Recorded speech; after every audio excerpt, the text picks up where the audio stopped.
Did you know that Dave Kunst was the first person to walk across the entire world? Pretty amazing, right? But during his journey, he did use airplanes to cross oceans.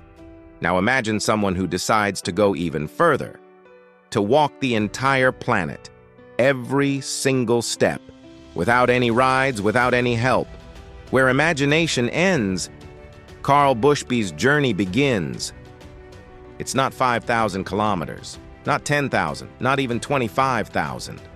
Carl has already walked over 47,000 kilometers on foot. And he's still not done. 25 countries, 6 deserts, 7 mountain ranges, 27 years, one goal: to walk around the world entirely on foot. Carl Bushby, a former paratrooper from England, began his mission on November 1st, 1998. He called it the Goliath Expedition. With just $500 in his pocket, he set off from the southern tip of Chile, the town of Punta Arenas. His plan? To cross the entire American continent, reach Russia, move through Asia, and finally return home to England. A total journey of about 58,000 kilometers. He had 2 simple rules. Rule 1, no rides, no cars, no trains, no planes. Every step must be walked. Rule 2, if he ever stopped, he had to start again exactly from where he left off. Sounds simple. But Carl would soon learn how much that promise would cost him. From the freezing winds of Patagonia to the endless climbs of the Andes Mountains, Carl's journey began with some of the toughest terrain on Earth. He crossed Chile's Atacama Desert, one of the driest places in the world, carrying his food, clothes, and water on a 2-wheeled pushcart. He said, "I only stopped when I found water." But South America was only the beginning. Next came the Darien Gap, a 320-kilometer stretch of dense jungle between Colombia and Panama, filled with snakes, swamps, and armed groups. He was even arrested by Panamanian police and spent 18 days in jail. Still, when he got out, he continued right from the same spot. By 2002, Carl had crossed Central America. In the U.S., he faced the scorching Sonoran Desert and later the freezing wilderness of Alaska, where he followed old dog sled trails, but never used dogs himself. Because rules were rules. Then came the greatest challenge of all, the Bering Strait, a frozen sea connecting Alaska and Russia, where ice floes shift and crack beneath your feet. Carl, along with French adventurer Dmitry Kiefer, crossed it on foot, swimming through icy water, battling Arctic storms, and surviving 14 days without real sleep. When they finally reached Russia, they were arrested. Russia said the Bering Strait wasn't an official port of entry.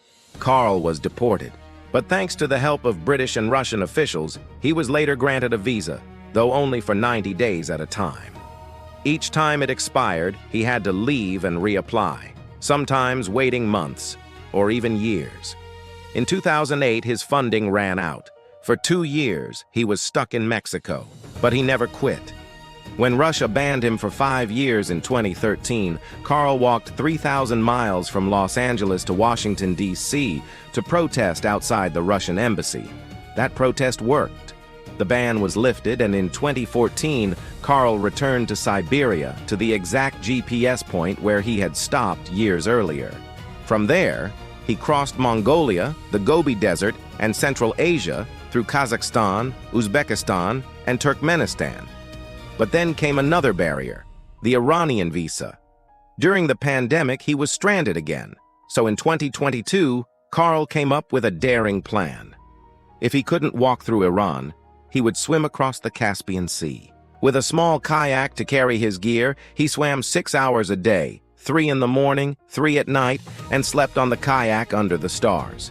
It took him 31 days to cross 288 kilometers of open water, but he made it. He reached Azerbaijan and kept walking. By 2025, Carl reached Turkey. People everywhere invited him into their homes. He said he would never forget the kindness he found there. Crossing the Bosphorus Bridge, he finally stepped into Europe on foot, with special permission from authorities. "When I started," he said, "Tony Blair was Prime Minister of the UK. Now, 5 prime ministers later, I'm still walking home. After 27 years of walking, Carl has just 3,000 kilometers left. His route takes him through Bulgaria, Romania, Hungary, Austria, Germany, and France before facing his final obstacle, the English Channel. Walking through the Channel Tunnel is forbidden, but there's hope. The service tunnel might offer one last chance to finish what he started. When he finally sets foot back home in England, Carl Bushby will have walked over 58,000 kilometers, 1.5 times around the planet. His journey proves that limits exist only where we draw them.